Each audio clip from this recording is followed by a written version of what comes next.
Hello. Today in a mini proposal workshop 10, we are going to do still the usual thing, listening what problems people have and how would they define it for the community. Mini proposal.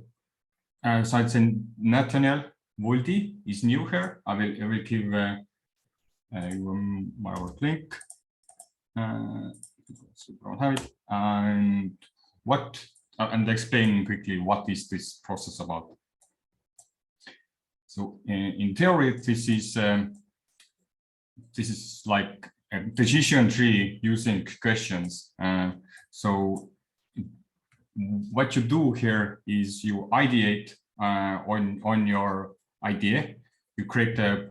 You explain, think of what problems you want to solve. You then select, scope them down in a specific solution problems you want to solve. And the idea of the mini here is that you make it as small as possible, so that you could complete it in 2 weeks or it's around 3,000 budget. It might, even if your idea is like a bit bigger and you need a higher budget, it's still valuable to go through this process, because you will find like a way of strategy and method requirements what people will ask you anyway. But and basically it gives you a good action plan how of what you're getting funded for. Also, when people read your proposal, they will have a clear idea of what you're trying to do and how it's going to be done. So this process has 11 chapters. First, it's related to problem statement. Then we give a solution to this problem statement. We think of a title. We have team roles, speaking of who we need and what tasks they do. What kind of proposal it is, saying like, is it a business idea or community proposal or just some small idea or like Arctic product, etc. Or explain pretty much the purpose of the proposal. We have an chapter for talking about target audience. So who do you do this service or product for? Defining your successes. A KPI section, we have a lot of information and avenues, how to track, how to audit the proposal itself and the process of proposal. 5 experience chart, basically would asking like what kind of, how people get into this process, what they get out of it, what they do in here. So you have a clear vision of the user journey. And finally, we take the previously estimated tasks and estimate some hours, how much it could take, and finally can summarize it all into final budget. Today we won't do all of the chapters, so we start with chapter 1.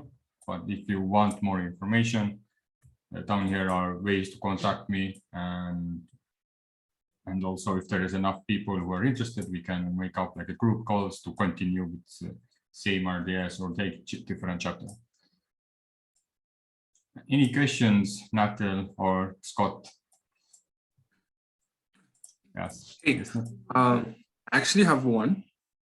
So should I go? Should I go on? Yeah. Yeah. Okay, good. So my question is like, so I see this 11 chapters, but I'm not sure, are those things that, are they the things that we should do before proposing, or can we actually do this while also like on refining stages? And also like, which are the focus points? Like, I know like it could be somehow hard to actually maintain all the 11 chapters at this time because time is like a bit running. So which are the most valuable, and like if we have to focus, which are like the highlights that we should focus? one thing to note, yes, that this process isn't like a few minute things. The average is like 8 hours per going through all these chapters per proposal. And if it's a big one, it's gonna take double time or even more. But yes, to all go through this is sometimes actually a needed thing to be a successful proposer in Catalyst. And of course, you can do it in a refine and finalization stage. You don't have to have it up front. To focus, the sequence of here is also prioritized in a sense of what should you focus first, and starting with a problem statement. So because if you have a very good problem statement, you're not gonna waste time with the rest of the workload. So it's important to get your problem down in a way that others understand it and you know what problem you are solving. And the second most important thing is what kind of solution you are, because you can have so many different solutions. To solve that problem you chose. And so that has to be also very clear and understandable. And the rest of that information actually builds on these first 2 chapters. So the more information and clear calls and clear problem statement, clear solution you have, the easier it will be to do the rest, because it's kind of follows the logic. Oh yeah, that's great. So focusing on the problem statement and also the solution is actually great. So my other question is, like, how are we supposed to more like brief on the budgeting? Because that's like not having some financial background and everything. I'm not sure how deep the budgeting should go, like how deep I should write it on, like how deep I should break it down on my proposal. So what's your advice on that? But yeah, in this current process, the way I have done budgeting is pretty much taking the tasks. I give examples for the roles, and then I kind of populate it in a higher level and assume, okay, you need like 5 documents. Each document takes like 4 hours, and then you like 5.5, 20 hours, and then I put the price on, like, okay, let's pay 20 euros for every hour, and now it's 400 euro for this person for these documents. And basically you do it for all of the stuff, so development work, some artists, some marketing, some coordination, all the and you get like some kind of price list, which is where you also want to give you maybe a buffer. Like I always give 20% more, because you never know what's going to happen. You can overestimate, you can underestimate. So in making proposals, it's always a good idea to ask actually more, but then you have to also think about, because if you get funded, you still want to get it done correctly, and else you might end up in a huge problem. But then again, you have to be aware of other proposals too. But this is, to me, it's not like you have to ask what you need and not make cuts. Sure. So I shared the link on the chat box. I hope you can find it from there. So this is actually like my first proposal ever, and I'm like honestly speaking, I'm a bit like not sure about my proposal, how good it is and everything. I would love it. I would love to have your feedbacks, of course. That's your budget, then I think you came quite to the right place. So I have one concern only, not to sound negative, but I know there's been a lot of focus on Ethiopia lately. Not saying that's a bad thing, but I'm just wondering if that'll have an impact on the voter perception. Maybe even though you're focused on Ethiopia, maybe broaden the scope of it to include other African nations. That would be my only concern. because I know there's been a huge focus basically from like IOHK specifically for Ethiopia. And I don't know psychologically how that would impact voters. Yeah, yeah. I totally understand where you're coming from. Yeah. I actually would like it to remain specific, because then his targets a specific problem. Else it's going to get too vague. Okay.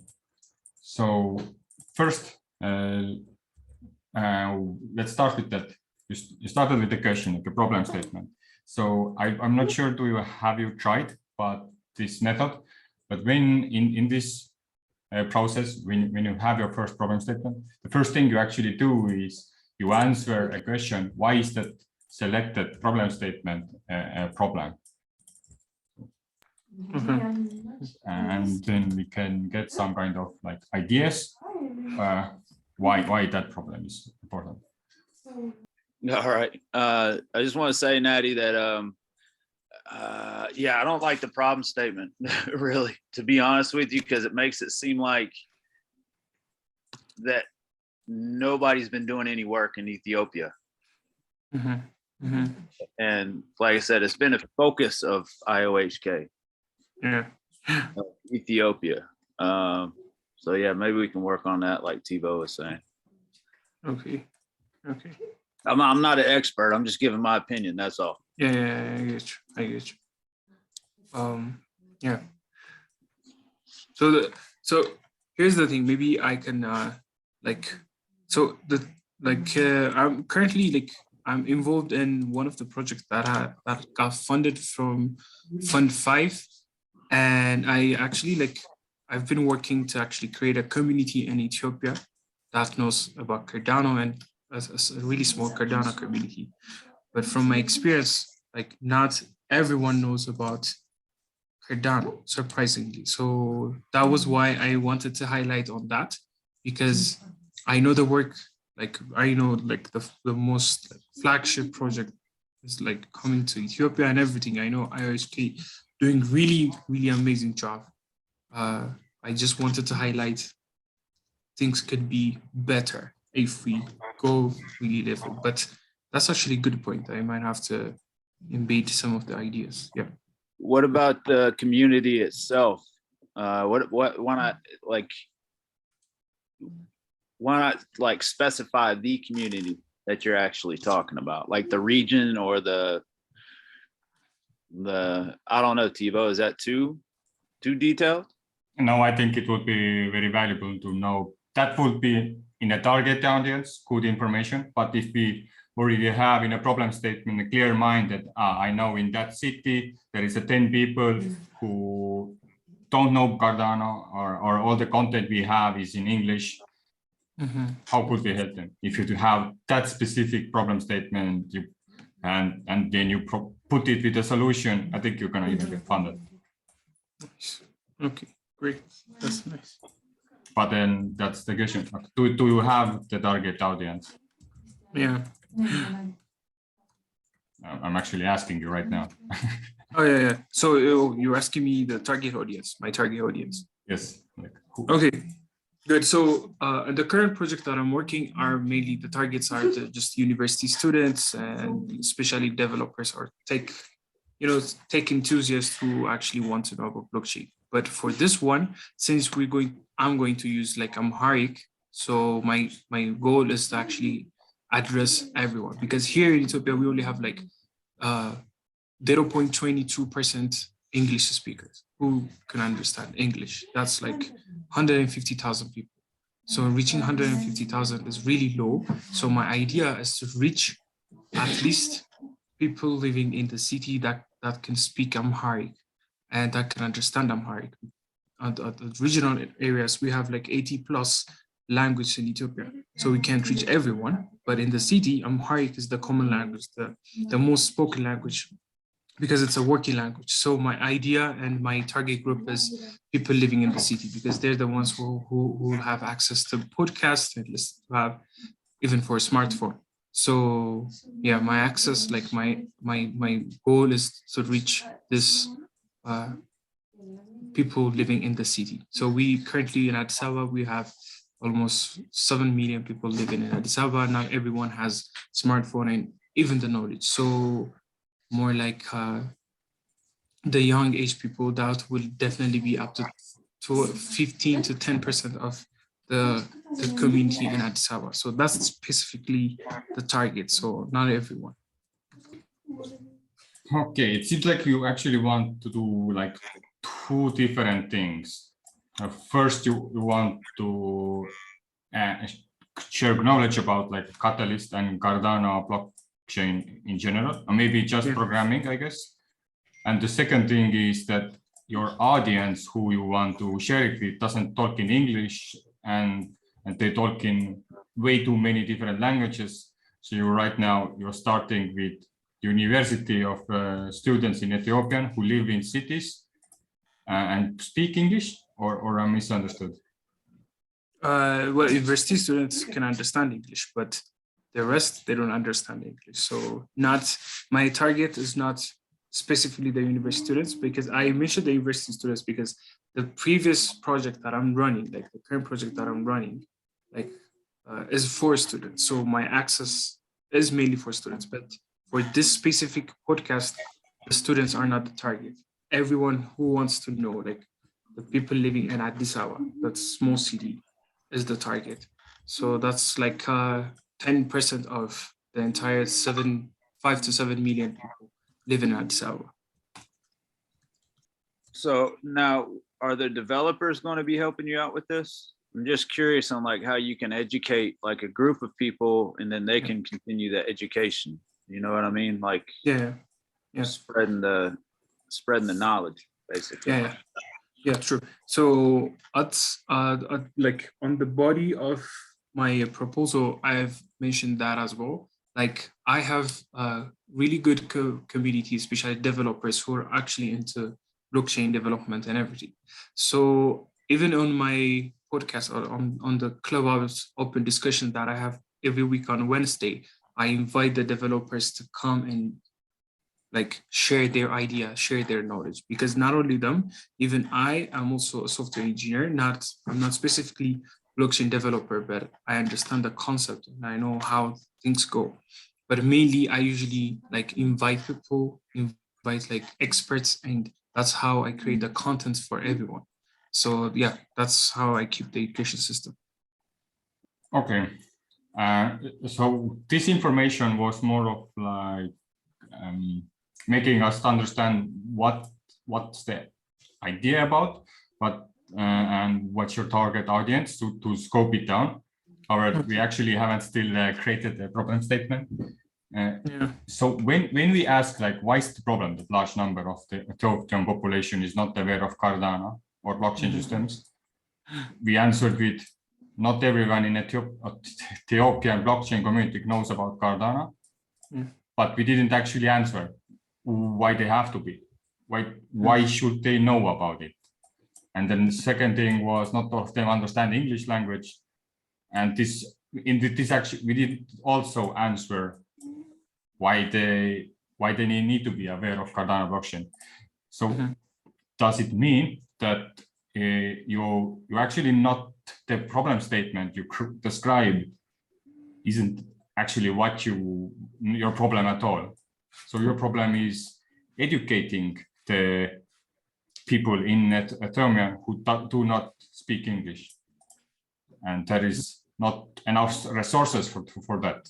Is that the problem, or we are going to the wrong direction with the solution, right? How do you feel? Yeah, so my original idea of this was like to answer the question why, was that since Ethiopia would be one of the countries that would be adopting Cardano blockchain system, or since we're going to have really big projects, so like registering 5 million students is not going to be something small, it's going to be huge.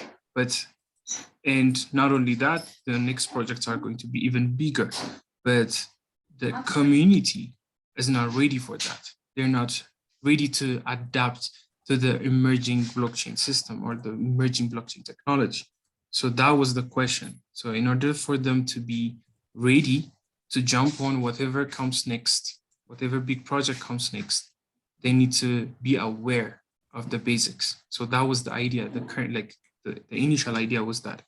So in order to actually make them ready, the idea was to actually give them really small, simple contents in their native language or in their common language. So yeah.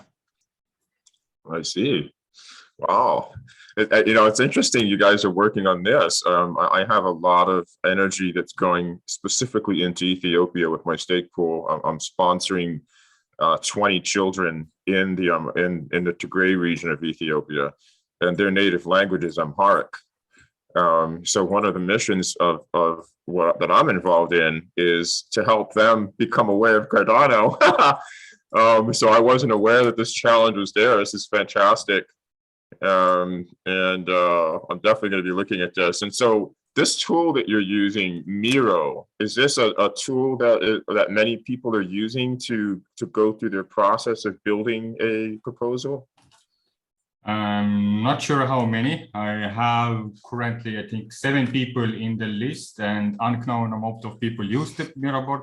So it's not widely known, but just this weekend, thanks to them inviting us to Berlin, I met some guy who was like, "Oh, you're Tevo, I used your mini proposal process," and I only seen him once. So there are secrets in behind the scenes. I see. Cool. Oh, this is great. It's just, so much going on in this space. There's so many cool tools out there that people are using. So I'm glad I'm catching even just a little bit of this workshop. Thanks for doing this. Yeah. Yeah. The other thing happening, and I'm sure you guys are aware, I'm tracking, and I'm going to be doing a live stream talking about what's happening in Ethiopia specifically right now. It is a very difficult landscape.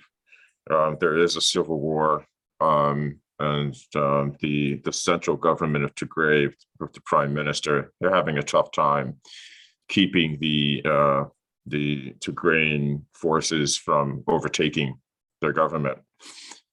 It's been a struggle for a while, but it really heated up in November of last year. So there's a tremendous amount of loss and famine and challenge that a lot of people in this country are facing right now. So the government is very much distracted by what's happening with this war, and I suspect that a lot of its civilians and its people spread out across the country are also just really in survival mode right now, trying to keep themselves safe. So that'll definitely be a challenge that anybody who wants to do anything in Ethiopia needs to be very acutely aware of. It's a very sensitive region right now. The United States is playing a very interesting role.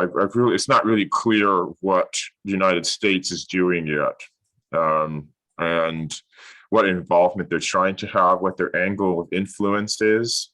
There's a lot of confusion there.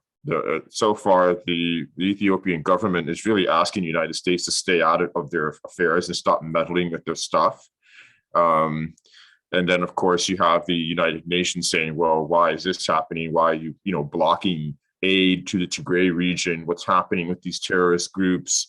Are you yourself committing atrocities and acts of war against your own people, or is this another country that's doing this on your soil? There's a lot of different angles to this war. I'm just trying to get wrap my head around it and understand what's really happening. But my interests specifically are because I'm sponsoring children in the country, and I'm cut off from being able to correspond to them due to this war. Well, I'm from Ethiopia, and yeah, we're kind of seeing most of the things that you've mentioned, actually. Well, to be quite frankly speaking, most of the things that are being displayed, especially on the news, is like, it's quite surprising for a person living here and watching how things happen. And like, you see it, you go inside your house, you open the TV and you see another thing on the news, and that's surprising. But of course, the war is happening. It's almost ending, as they say, as the government say at least. But like, especially on the cities, on the capitals, it's like everything is normal. Everyone is going back to work. Like, it's a normal day.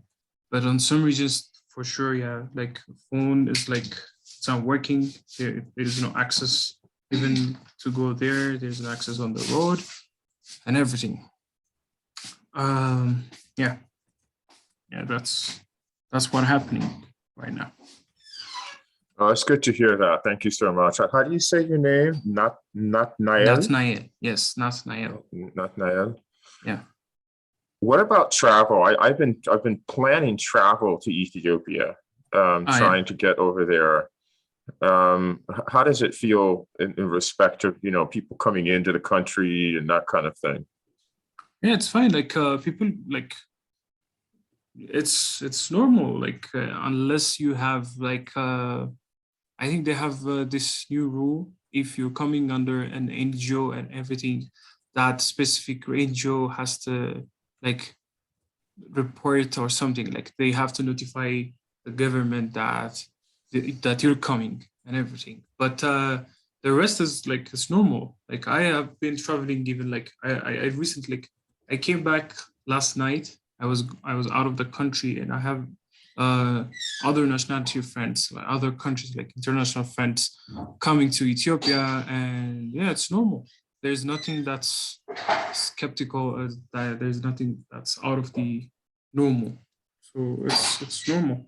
But after coming to the country, moving to the other parts of the country is another story, because roads are blocked in some regions, so you won't be able to go. Even the natives are not able to go, because at some regions there are like active wars that are happening. So yeah, they don't want you to be part of that, and they don't want anyone to get hurt in the middle of whatever happening with the government and the terrorist group. So yeah, but the rest, traveling is fine. Like, I happen to have like really like friends that are currently here, and they came like recently, so everything is fine. Yeah. Okay, well, that's good to know. I mean, you know how it is, right? All of my, I'm trying to be as open, non-judgmental, and objective in the way that I collect information about what's happening in your country. There's so many different news sources, reporting in different ways. Some of them are there in your country, Associated Press, CNN, all these other people. And they're all kind of painting this in a different way. Even sometimes it seems to their own benefit, especially with US news agencies. I noticed that they kind of paint the picture of the news in that country according to how they want it to see or what they need it to be. Yeah. So what is your overall, as someone who's living there,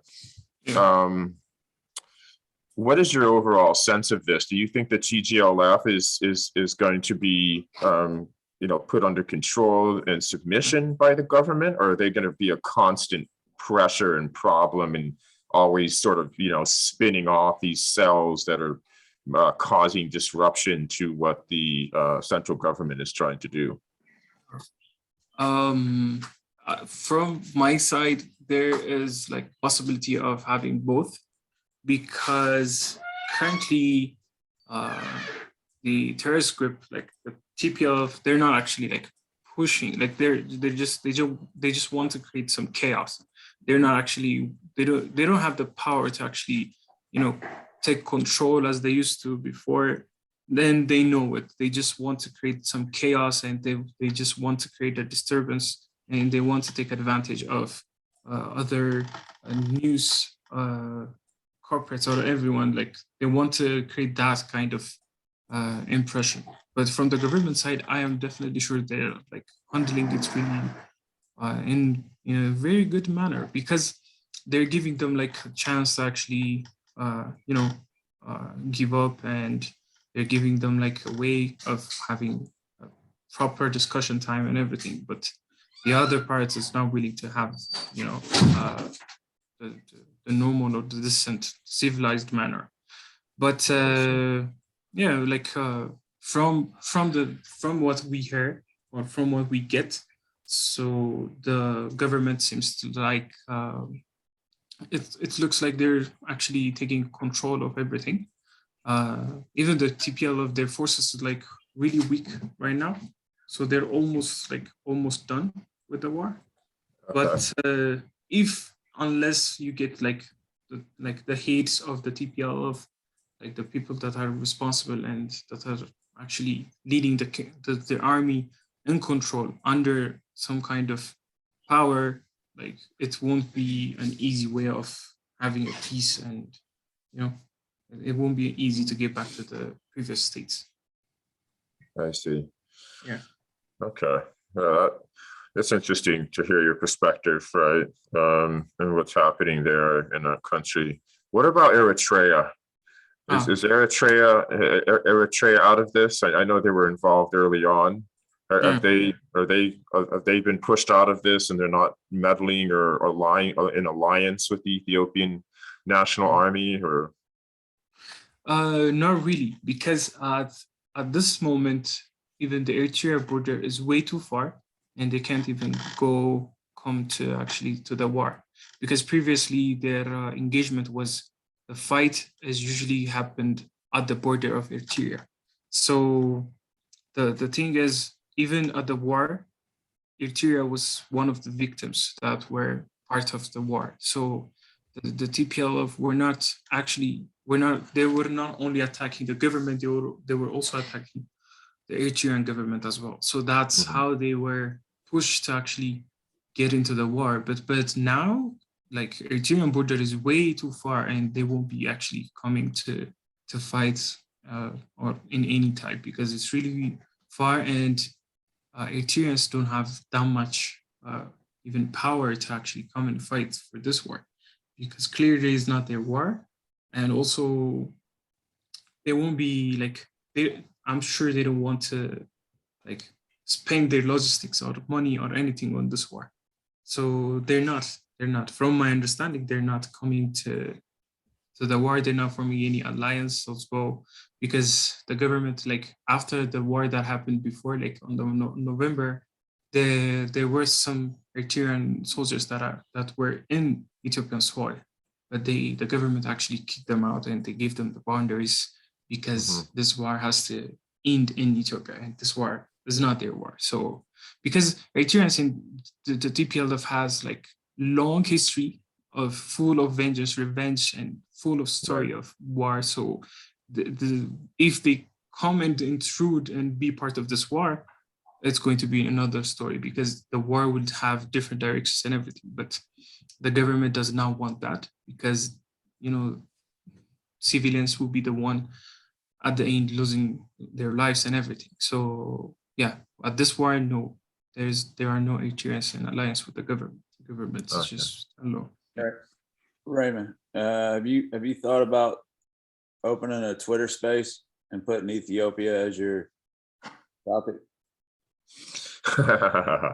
That's a good idea. I have thought about it, especially with all the Twitter spaces that are opening up now. I think it'd be a great space to discuss this from this angle that we're in now, with this proposal, with what we're doing with the pool and the charity, with what's happening with the Ministry of Education, and all those users that we're expecting to onboard here in the next few years through the PRISM identity application that we've been building. So it would be a very lively discussion. Absolutely. That's a great idea. Thank you. I think I've been a little shy about it up till now, because, I want more insight and understanding. I don't want to come from a specific position. I just want to understand really what's happening to the best of my ability, and where I can participate in serving the children that I'm serving, and in bringing Cardano to the citizens of the country. Those are my two primary objectives.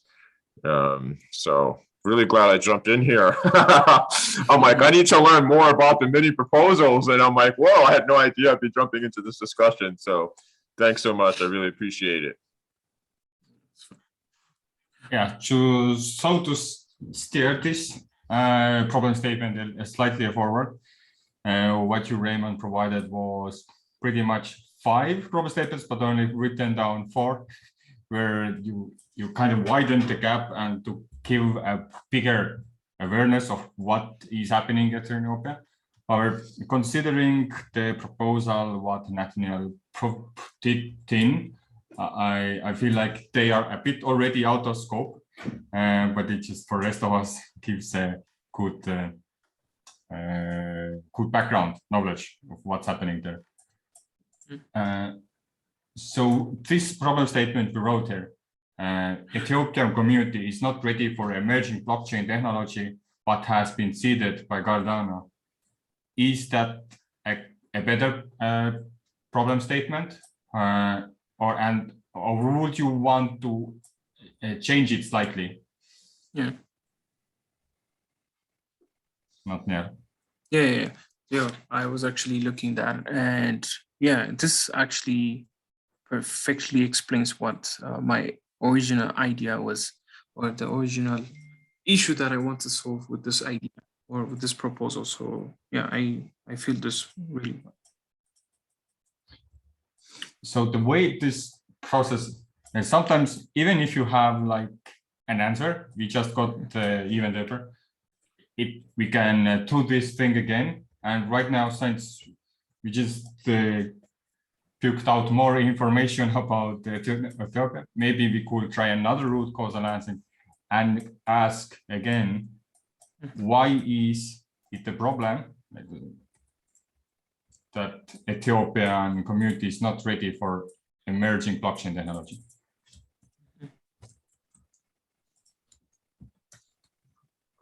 I would also like to, either refine or expand Spocra's position here. It wouldn't just be to help them set up stake pools, although that is obviously our primary focus. I think that myself as an individual, my own mission, and then with Spocra supporting me, we're also talking about just really a blanket education, a force of getting on the ground with the people in Ethiopia and showing them how these things work, showing them how the blockchain can serve them, can help bring innovation, idea, not only to help use to solve like day-to-day problems and things that they're experiencing in their own lives, but to also get them involved in the development and innovation that's happening within the community of Cardano. Those would be the 2 paths that I would like to see myself, Spocra, any organization come in and show them how they can participate in our community from an innovation development building standpoint, and also how to bring an experience of using the applications that are being built into their hands. Start using the digital identity application, supply chain, voting, governance, all this stuff that we're doing, and bring it into the communities there so they can actually see that they could use this, right? So those are the 2 primary things. How can you innovate, build, and benefit from the ecosystem? And how can you actually have a user experience in the ecosystem? Those are the 2 things I would like to see. Kind of slight rewording of that. So when you say they need to innovate, so now we're not addressing like, okay, why they need to innovate? What is that they get with innovation, but with what they get with the knowledge? Like, for example, so let's say, imagine just going in and having Plutus Pioneers program launch. Teach them how to write smart contracts, hold that space for them, hold a classroom space, hold a workshop space. And why they need that? Well, I think, so imagine now that you have a new skill set, that you can bring that skill set into your economy and offer it as a service. So now all of a sudden you have an income stream, right? And we broaden the reach and the scope of the use for Cardano, right? More people are using it to deal with land deeds, have the banking services that they didn't have before, right? And all the other financial products that are available through what we're innovating. So not only is it about what can we use from what's being built now and to bring that innovation into this place, but also how to support this place in becoming part of that innovation, right? Those are the two forces that I think can happen here. And just basically saying, hey, look at all this opportunity, right? I've got $2 million coming up in this fund. Let's jump into this, showing them how to write proposals and write programs and build on the blockchain. I just saw someone in a Spocra meeting that we had this past weekend come in and show us a smart contract template program that they're building. What they've done is made it possible for people to easily on the front user interface build smart contracts for real estate jobs, for land deeds, for buying property, for other financial services and activities that are taking place. They don't have to know Plutus. They just have to know how to build that contract on the front end. All right, that's something else that's out there in the proposal space too. So it's really just about just coming in with a force of energy and being an education and awareness from a user experience perspective, getting this into adoption and use case, and from a classroom workshop building innovation and skill set perspective as well. Those are the two perspectives that I think are happening here. You have to be careful with the smart contracts because yes, they can do deeds and all that other stuff, but that's not going to hold water unless it's recognized by the local government or whoever it is that's actually, in charge of, of recording, the land records and information of that nature. So from this, but yeah, you are correct, but just be aware of that. For sure. I think it's one of the reasons why Ethiopia specifically is such a great place to incubate this is because of all the work that's already been done there. We already have a contract with the Ministry of Education of the government of Ethiopia, right? So we're already in that door. We're already starting to establish precedent there. And look at all the classrooms, I think, that have taken place for Plutus pioneering, I believe, in Ethiopia as well. It's already taken place there. So I believe there's several offices in the country, and there's already initiatives and classrooms that are open and people that are learning. So this is building on top of that momentum. All right. Now I'm looking at Natnael's proposal, and these three things. I've heard it in a different way, but basically I took the gist, like they didn't get the money. Okay, so they're missing opportunity for funds. You said you want to teach Bluetooth, you want to teach like infrastructure. So I reworded it. They're missing opportunity to learn new skills. And then finally to understand how you can buy assets, feeds, get your identity, all of that information. When I checked the proposal, it seems like it's more about basic knowledge. Is Natnael, do you want to also address all of these things, or for the sake of this process, would you be willing to select only one of them, and then we can focus down on a specific path? Yeah. Like you've mentioned, of course, my proposal is mainly on the basic knowledge or the basics of what blockchain is and everything. Give an overview. Sorry. Yeah. So basically, giving an overview of all of these elements.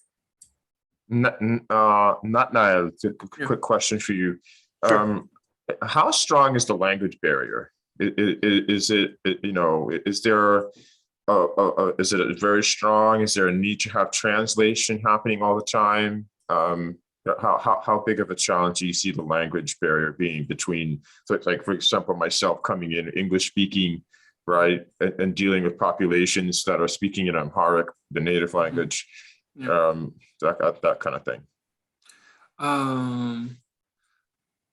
Quite frankly speaking, it's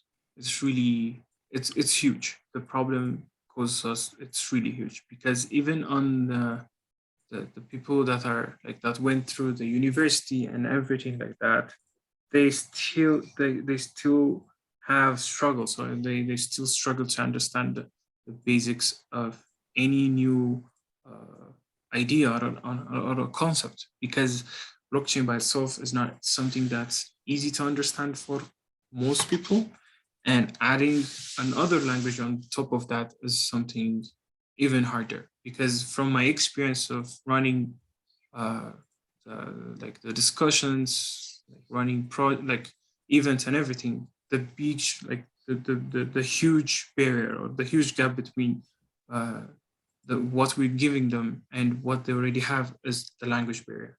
So from my understanding, is not something that can be translated in terms of writing. It's not something that they're going to read it, but something that they're going to listen. So that's why I went with having an audio content, because people actually almost some of them who can actually understand English, they can somehow read and understand.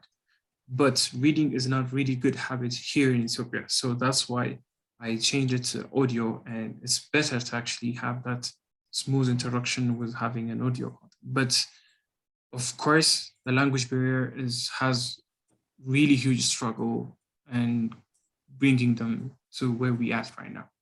So yeah. Okay. Yeah. Okay. So you chose audio. Is this because this is where this gets really interesting for me, because you're bringing in specific knowledge about learning styles too, right? So do you feel like the populations that you're going to be working with and wanting to address and have impact with here with this proposal, is their learning style more attracted to or friendly to audio? Or you see what I'm saying? There's reading with eyes and on book, there's tactile, there's audio. Do you feel like your population is more like an audio learning type population in your experience? Well, I can't say type because I haven't made a research regarding that, but I did some experiments. So what I did was, so on the project is like we went to like 3 or 4 universities, and in the event that we organized, the event was specifically about Cardano blockchain and other topics surrounding a blockchain system. So we gave them a paper. So the paper was holding like really small descriptions about what blockchain is, what Cardano is, and everything. But what we get was people were still asking us the questions that we've already answered on the paper. So in general, studies show that most Ethiopians are not into reading. They're onto more of engaging contents. So that's what we understood even from our mini experiment. So instead of giving them contents that are actually translated, it's better to have a content that's engaging. A video could be really good, of course, but an audio is an easier way, because this is a really mini project and we wanted to actually try this project. And if this goes on, because I'm having like different meetings from different proposers and also different companies from other countries as well, who want to work, who wants to bring video contents to Ethiopia that are actually translated and that are easier to understand. But I went with audio, that's because it's simpler, and to actually create one, because I've been creating contents as well, even now. So for sure, the type of the education way, or the type of addressing the content, or the addressing the knowledge, audio is more interactive and it has more acceptance rate in the state of reading. Yeah, so that's why I went with audio. That's great. How is the? I think audio is also. I don't know. I don't know the cost of data in Ethiopia, but audio is also more lightweight when it comes to data. Audio is also more portable.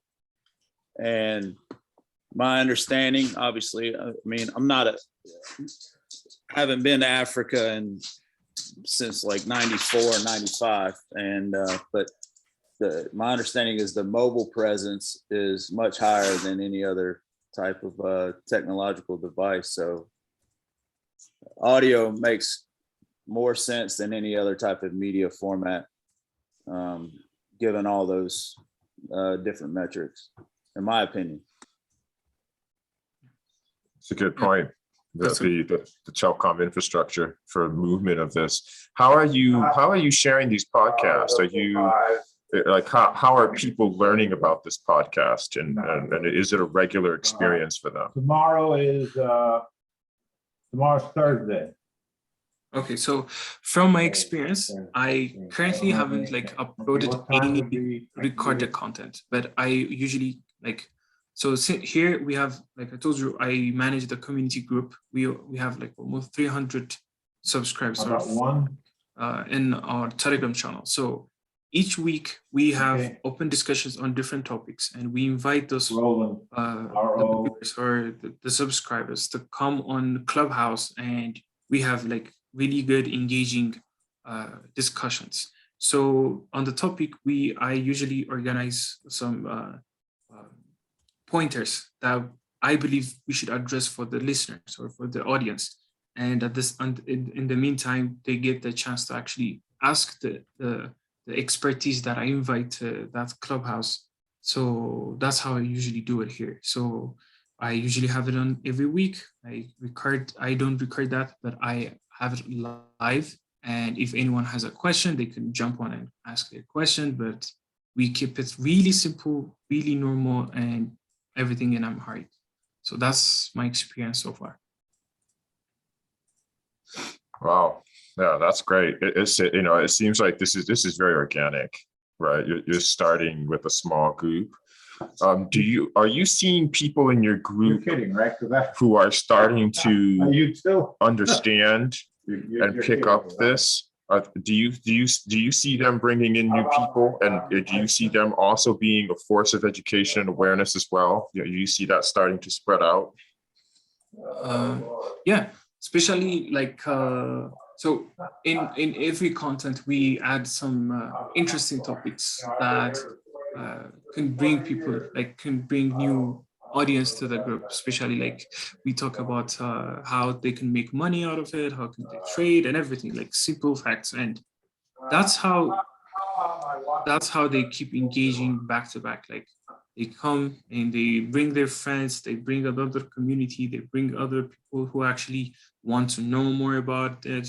And the progress, frankly speaking, is a bit slow, because when I started the group, it was like 0.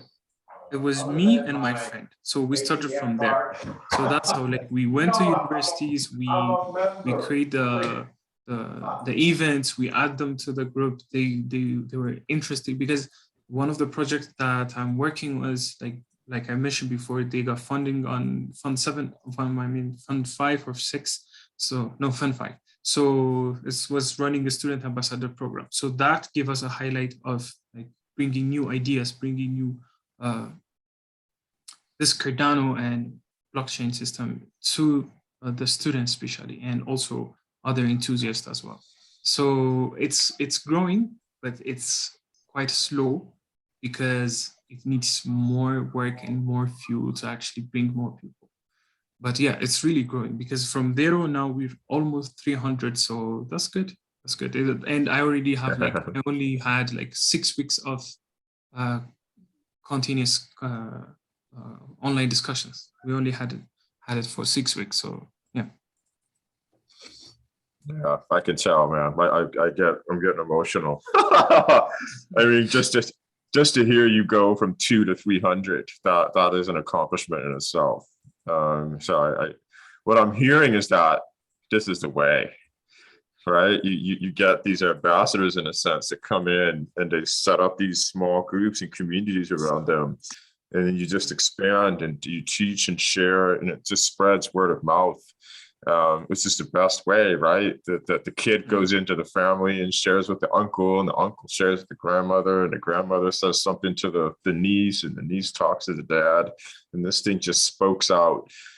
So it's really great to hear that it's happening so organically, and that it really is simple like this. It just takes a sustained effort, something consistent over time. Sure. All right. Natty, I want to make a, I don't know if you thought about this, Tevo, that, maybe some of the research papers that are out there. I don't know if the language, Amharic, is that correct? Yeah, Amharic. Yeah. But maybe you could turn those into audio files. I don't know if that's possible or not. And I guess it depends, how deep into Cardano some of the community members get as well. Yeah, definitely. Yeah. Yeah, those that would be an advanced. I've read a number of those research papers, and even for me, speaking in English, reading through that, some of the concepts and the languaging in those research papers isn't always the easiest to follow. So it would definitely be an advanced group that would be looking at the research papers and doing it together, because it's not always the easiest thing to understand what they're actually doing in there. Just to close the gap between the problem statement and solution. So Raymond smoothly went into the solution stage, but before when we were actually still in a problem statement. So what I did was I refined the problem statement what to align with the proposal, which is Ethiopian Communities missing an overview of all the opportunities what Cardano blockchain offers. So would that be, does that sound good for you, or we want to add or change this problem statement for any one of you? If you read, yeah, that explains like my idea perfectly. All right, so I selected as the best answer, and then we move it to the problem statement. And now this is the point where we start discussing about possible solutions, and we already started with it. Okay, I haven't now read it through all your proposal. I'm gonna read the solution from proposal. This project aims to create Amharic audio content for people in Ethiopia, explaining blockchain and Cardano. So this is pretty much actually what we already talked about. So it was nice that the problem statement itself kind of hide it into this, and you already like give insight of that you want to use audio for that. Yeah. So we are already in a right direction. And I actually really like that solution, but this project aims to create America. I think we don't have to explain that this project aims to create. I think as a solution, you can just say what's the solution. We create Amharic audio content. Okay, so maybe, but perhaps this is not enough empathic text. So, but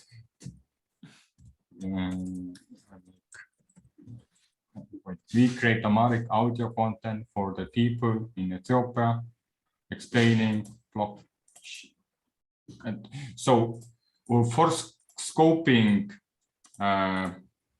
reasoning, do you want to explain Polkadot, Tezos, Harmony, Chainlink, all of that, or for now, let's focus on Cardano blockchain? So right now you give like actually two solutions here, but would it be better to focus on a specific one and maybe only use the other blockchains as a reference or comparison, but not really going into deep, like how does Polkadot Council work? How does Trezor Council work? How do you get to have a stake pool in Harmony if you even has one? Yeah. Yeah. So I agree that we don't include other blockchains that detailed. So from my experience, we used other blockchain systems as a reference because those are the ones that people actually know. Like, so from experience, it has been actually helpful for us to explain the difference even between the older blockchains and the Cardano blockchain system. So it wouldn't be it wouldn't be the worst idea to actually use the other blockchain system to actually use them as a reference point. What do you think about that? Yes, I do agree with the reference, but now the question is like, are you going to reference, hey, this is how Polkadot works and this is how Bitcoin works, but you don't say anything about Cardano in like 2 weeks because you're not in that blockchain. But if you rephrase it that you explain Cardano blockchain using other blockchains as a reference and comparison, then you are much more aligned with actually this community, what it's expecting to have more discussion about Cardano. And but you don't lose the fact that you don't educate on other opportunities and other blockchains. Exactly. Yeah. Yes. I agree. I'm with you with that. I just want to say something really quickly about this. In the last year and a half that I've been here, I've done a lot of presentations for people on blockchain, a lot of people who just knew nothing about it at all. And what I noticed really helped is starting people from understanding what are the things that blockchain is actually trying to solve, right? What are the things that they can connect with in their own life that they already see before they even start talking about the technology? What are the things that blockchain can solve and make better and that thing? And then after that, once people start to see, oh, okay, so this is an experience I'm already having in my life. If blockchain is attempting to make it better. It's attempting to change how I relate to this and attempting to change and bring me a benefit. Okay. And then we start going in, and I after this, the thing that I found helped the absolute most was the way in which Charles Hoskinson and his whiteboard video, and he just brings you through each generation. This is how Bitcoin did it. This is their shortcoming. This is how Ethereum approached it. These are their shortcomings. This is how a third generation blockchain is approaching it. And this is what we hope to accomplish and achieve. And I noticed you see the light bulbs turning on. Everybody at that point starts to see, oh, okay, so blockchain is a tool solving problems that I'm already facing in my life, right? And all of that. And so it's just kind of putting that out there. That whiteboard video, translating that into Amharic would be amazing if it's not already done. And approaching this from the real world experience that everybody's having in their life and how it can be better or different. Right? Are people looking for more sovereignty and freedom and independence? Are they looking for more security? Are they looking for digital identity?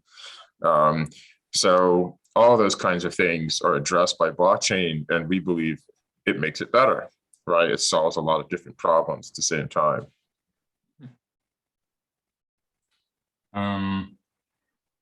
So yeah, Raymond right now strengthened the idea of a solution, but is the wording good for you, or somebody has like an issue with it? We create Amharic audio content for the people in Ethiopia explaining Cardano blockchain. That explains it perfectly.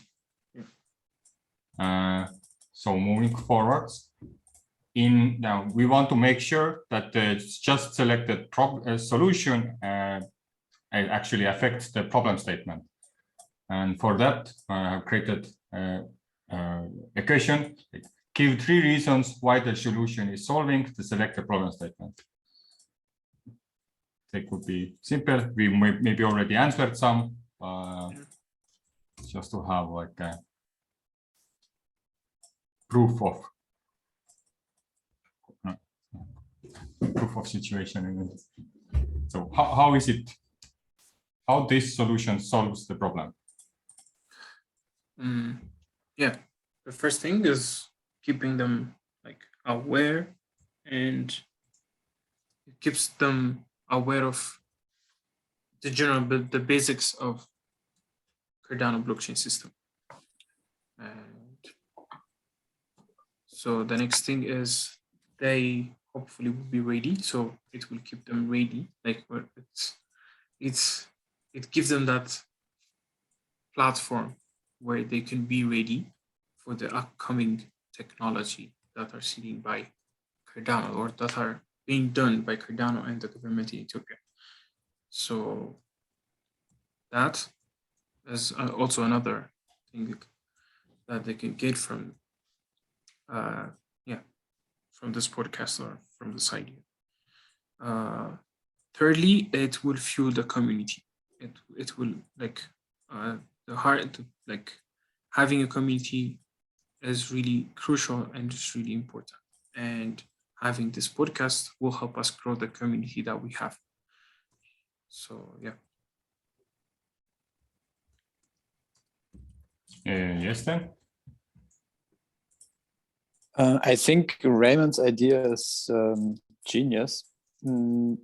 Also, thank you, Raymond, for sharing that insight about teaching people onboarding newcomers. Because the whiteboard video is so essential to understanding Cardano and what Cardano is about, and also to get people pumped up for it and go and look for content themselves and to get them self-motivated with it. So I think it would be a good idea to focus on the whiteboard video first, and then maybe build a community of transcribers also from this whiteboard video. Maybe you could even get Charles involved for doing one sentence in America or something like that, you know. A general question for you, not There's that. also another Okay. source on. Oh, go ahead. Yeah, go on. No, I was just gonna say, if you want to, like, 'cause I know you said you were comparing Cardano to other cryptocurrencies, the blockchain projects. There's a whiteboard crypto, which is like very short. I think they're like 15 minutes at the longest, that give a rundown of various crypto blockchains that you could reference as well. So since we have so much like a Spocra input here, maybe I have had another solution what might not go into the like a solution statement for the proposal, but what you could put in a detailed plan that create the partnership with Sporcra to invite the Spocra members in the audio calls to have to create content, basically what you can translate, or maybe if you have some people in the community who speak English and able to like, create like a breakout room with English people to have that technical know-how like of what their Spocra is providing. Definitely open. I'm very open to that. So don't hesitate at all, Natnael, to reach out to me. I put my contact information in the chat window. The question I have here in this case, I haven't played with it yet, but I've heard a lot of people using it, and I've seen commercials using it.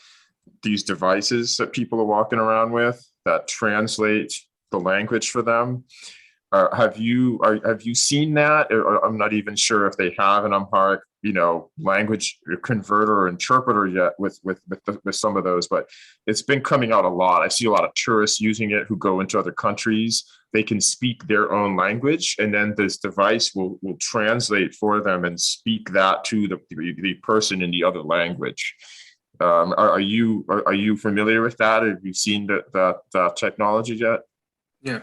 Yes, I have actually. Yeah, I saw that on they were covering it on different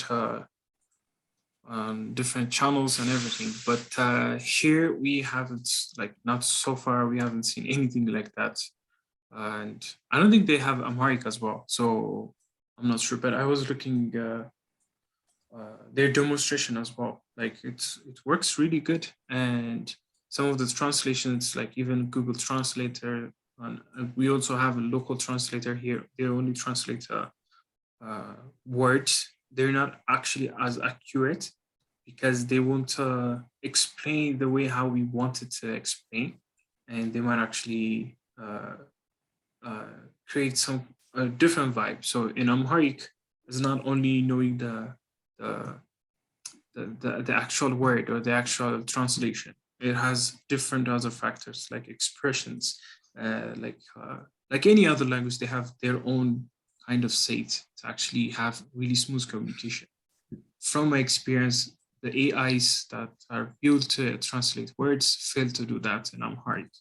And that is really concerning thing, because here when we have something to translate, or when we do translation, we don't use the AIs because they don't have, most of the words are not on the database, or on that are not taught for the AI, and also they're not accurately put together.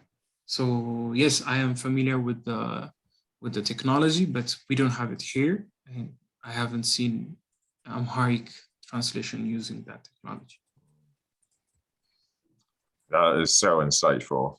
Well, that's probably one of the biggest challenges in with AI and its approach to language translation, is its ability to capture the expressions and the nuances in the language. It's not just word for word; it's how they're put together. I'm a Spanish speaking also, and some Hawaiian as well. And I see the nuances in between those languages and how they speak and how words are put together, but it doesn't necessarily mean that the expression is there, right? Yeah. There's just something else that's magic in there too. And that's where the heart gets it, right? That's where they feel it in their body and they're like, yes, I understand this energetically because I grew up with this energy and this expression, right? Yeah. So that's so important.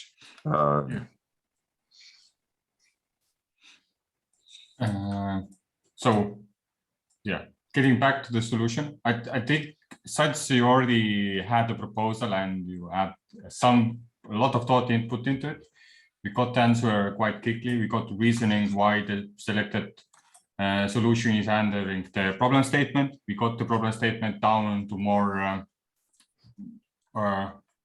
understandable or readable way. Well, it could be speculative, but I think it was towards an improvement. That was the final version. And then in the third chapter, this is the first time I actually got so far with the mini proposal process. I think that's because thanks to the existing thought put into the proposal already. I think we don't have to stick too long for the title proposal, or actually not all, because you bring out a Cardano Amharic podcast. There is a section that if you want to have like a brand name, then think about like branding for that. However, right now it feels like you already your idea is to be very like broad and not branded at all, but make it for the people through this common sense, like, hey, there is a Cardano Amharic podcast, so everybody who knows Amharic, this is a place for them. This is a proposal for them, so it doesn't create any confusion. Nobody is trying to create a vision behind the brand. Any question of the title of proposal stage, or we could hop over an hour? So initially, I was even planning to give it the name of the podcast that I wanted to name, but it would definitely create a confusion. That's why I didn't want to add it, because so the way I wanted to go with the idea was to create some kind of small and branding name, like you've mentioned now, but it's going to be in Amharic, so it won't have that much effect when it comes to submitting the proposal and getting the idea shared with the community. So that's why I wanted to keep it simple, but I want to add like the posters, the promotion materials that I'm actually currently doing for the podcast, but I'm not sure how I can add it to the proposal itself. In that case, I actually would still suggest to put your podcast name in the title.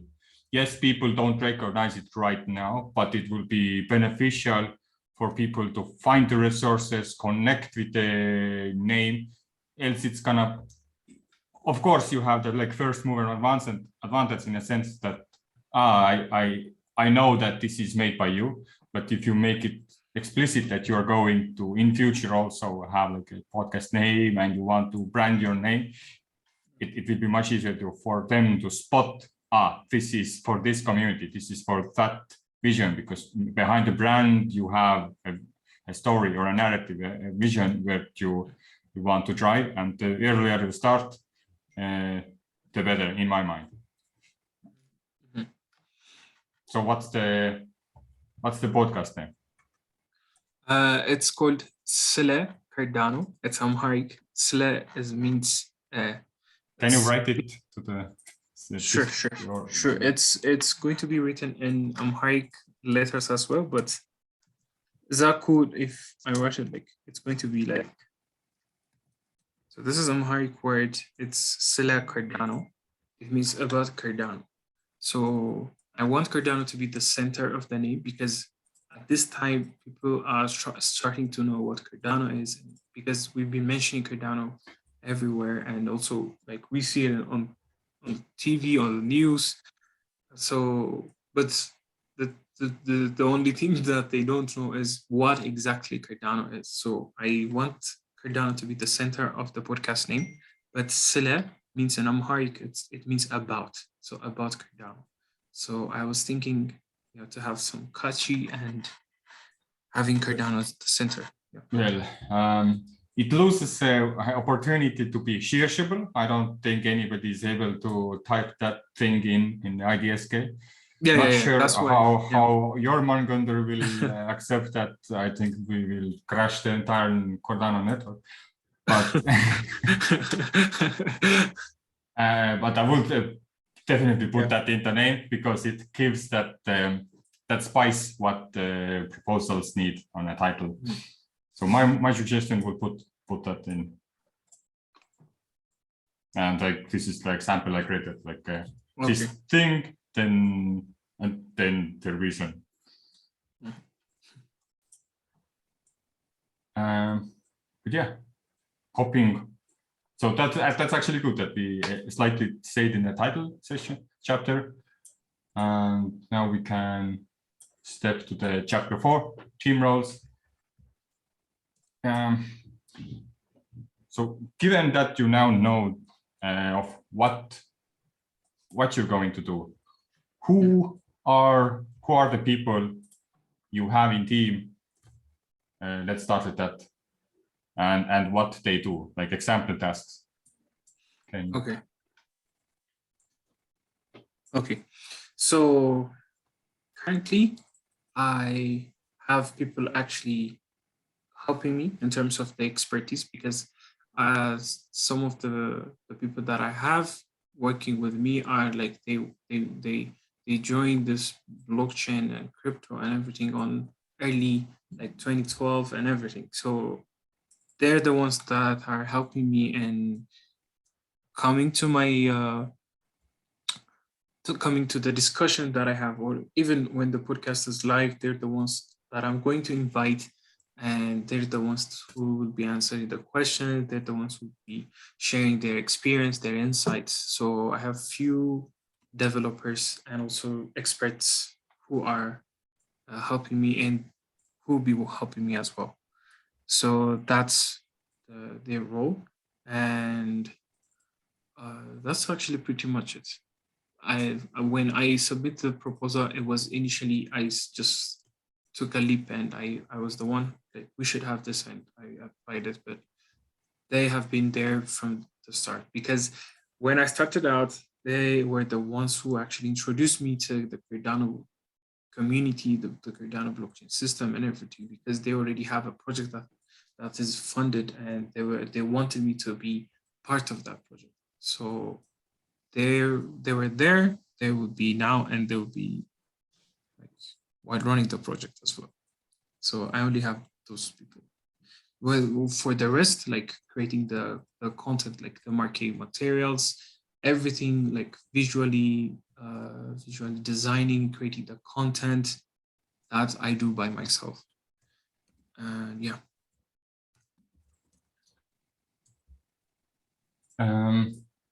So for now, I heard development educators. And what kind of tasks they have? Like, I understand they joined the podcast, so they're pretty much like a facilitator, but do they also create presentations or some kind of pre-documents to hand out to the people who join, or this is more only the discussion oriented, so their presence is only needed?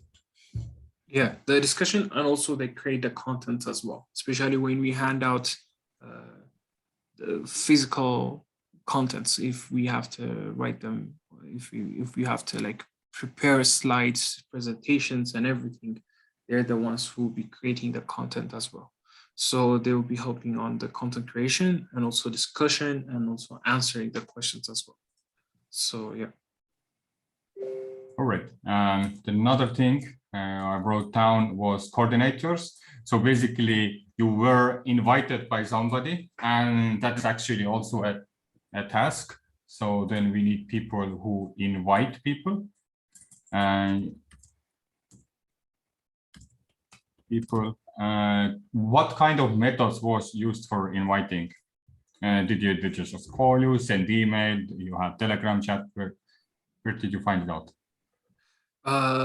So the first time was we shared the same community, because while I was in school, like when I was in university, I was part of this youth-led international organization. It's called Isaac, and they happen to be in the same organization. So that's mainly how we collect. That's how we outsource talent. Even for this podcast, if I end up like needing another person helping me, or let's say an intern helping me to develop the contents or to organize anything, I go to that community and I invite people to join me. So through that common group or common community that we have, that's how I got invited. Yeah. Since we had such a good flow with the Spocra team, I think also one task we could give to the coordinators will be to also invite people from other projects into the teams. Inviting and creating for meet Cardano projects. So that would be also nice that we have so many funds. We have like 1,000 and over 1,000 proposals now. So basically, each of them could be a discussion in the podcast. We can choose what is the topic, what would have value in Ethiopia, and connect with the proposal creators. But then that is a role by coordinators.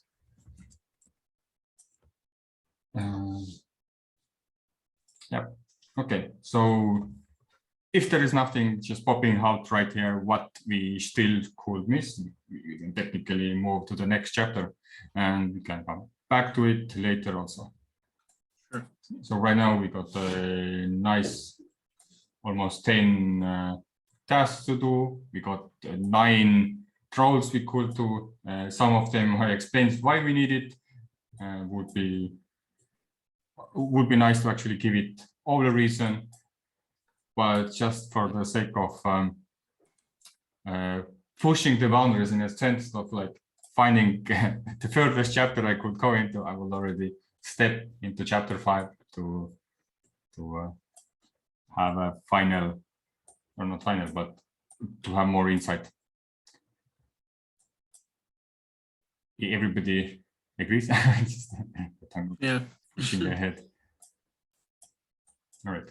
What kind of proposal it is? So here, basically, the idea is to answer the question: when the voter picks up your proposal, what is he reading? Mm-hmm. So, what do you mean? What is he reading? Like, is it like a business idea? Is it a community proposal? Is it just like a call out to join an event? Where like give it like a meta introduction to the voter, all community advisor to have their thinking about what they are about to read now. They just read the problem statement, they just read the solution, they know that your relevant experience, and now basically usually this could be the first pretty much sentence or 2 sentences what they read. I think we can say that this is more like a community proposal because it aims to create that community and to actually help the local community here. So I'm sure it falls in that category. Yeah.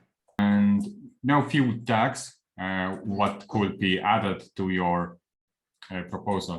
So what I mean by tags is like in Twitter, you have these hashtag things.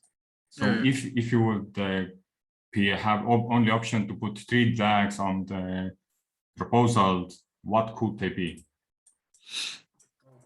Okay, this is the tough one.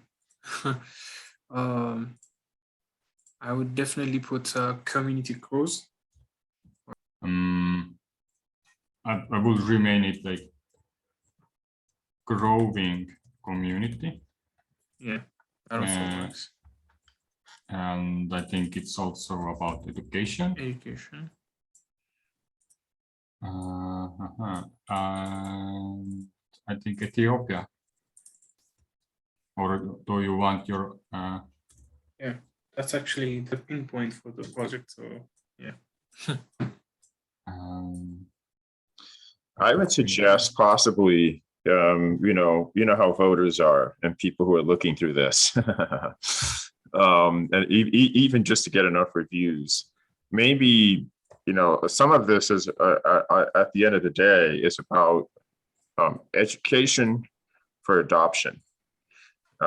So I feel like, you know, adoption might be a keyword that you want to put in there, because that's kind of what's happening here, right?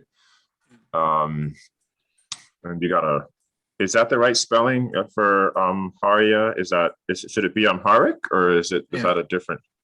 Amharic. Okay. I should be okay. Yeah, that's my input. Adoption. So what are these? These are tags that are used to get the proposal to come up when people are looking to review and comment, or on the voting side? So I think currently there is no options for tags in idea scale itself.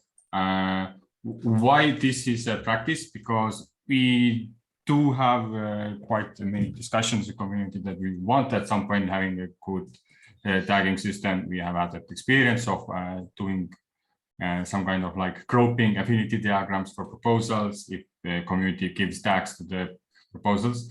But the main reasons why I have them in here is also to have that thought process. Like, if I would have to tag my proposals, what could they be? And once you have the idea of, okay, these are all the tags that are related, and then I pick out the more 3 main things what is most important to my proposal. This is also a way that you can create like that scaling effect. Like if you say, okay, this is about education, it's about adoption, and this is Amharic in Amharic language, then you create like a pillar of a core census with all the people when you share it. But if you don't think about it, and you just every time you go with a new talk, well, it doesn't mean it doesn't work, but it's just, you could give like a continuous, or like not continuous, but like how to say, convincing story that is repeated, and you like everybody agrees to it. I get it. Another tag, maybe, I don't know if this is too little out there, but empowerment. This is empowering, I feel. So empowerment is really happening here. That's why we think, where does education awareness bring us, right? In ourselves, it brings us to an empowered place, or it doesn't. And if we're empowered, we're confident, and we're sharing, right? We're adopting, we're strengthening. So yeah. I like this. So this is kind of like the quick tagline story, the quick, almost the visual mapper in a sense of what is happening here with this. Yep. Yeah. Okay, cool. So this kind concluded the chapter 5. Science, we are getting quite some time into this. I think I will stop right now. And it was cool to run 5 chapters with it. So if we can, of course, Natnael or everybody who wants can have a discussion and go through other chapters, you can take it your own. This link will be always available. And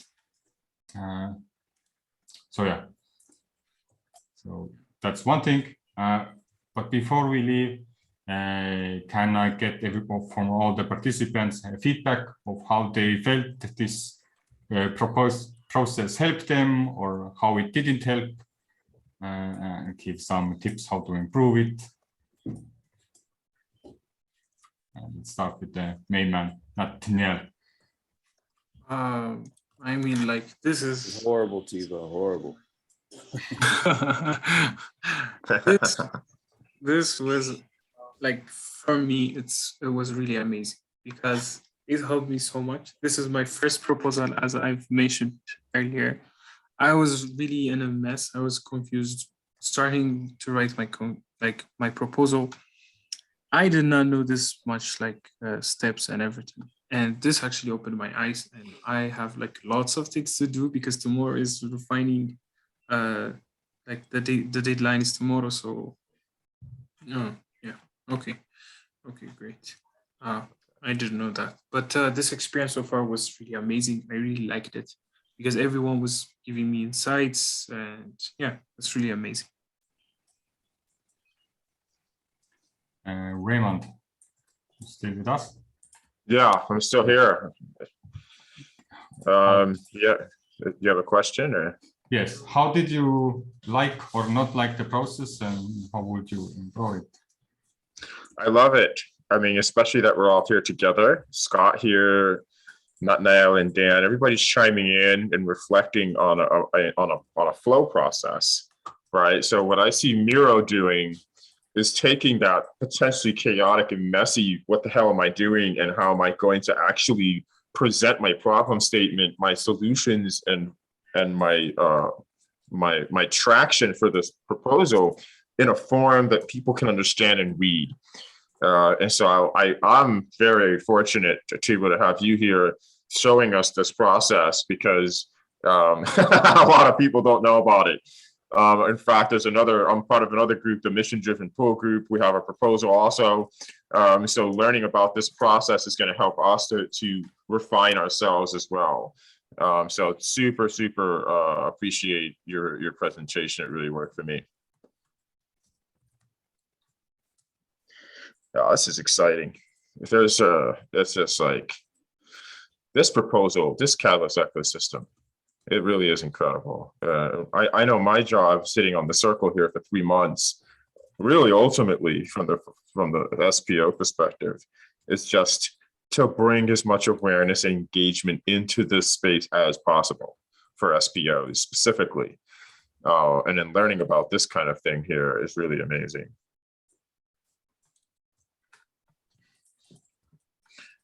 Especially where it's so aligned with my own mission. Okay. Seems Natnael Scott gonna help with. I don't know who's doing it. Yeah, I was the one actually. I want like. Yeah. Yep. So you can finish your sticky note, and I think thanks. I think, but I can stop sharing. Thanks for joining. Going through the process. This was the record. Far we got the chapters in just few hours. Usually it takes us entire session to stay in a problem statement, but that shows that we are either getting better or the solutions are getting more scoped down, and we spend less time on a specific chapter. And that was also a nice thing to show to the everybody else who looks at the playlist to see how do you go with the other chapters, because I never reached that far.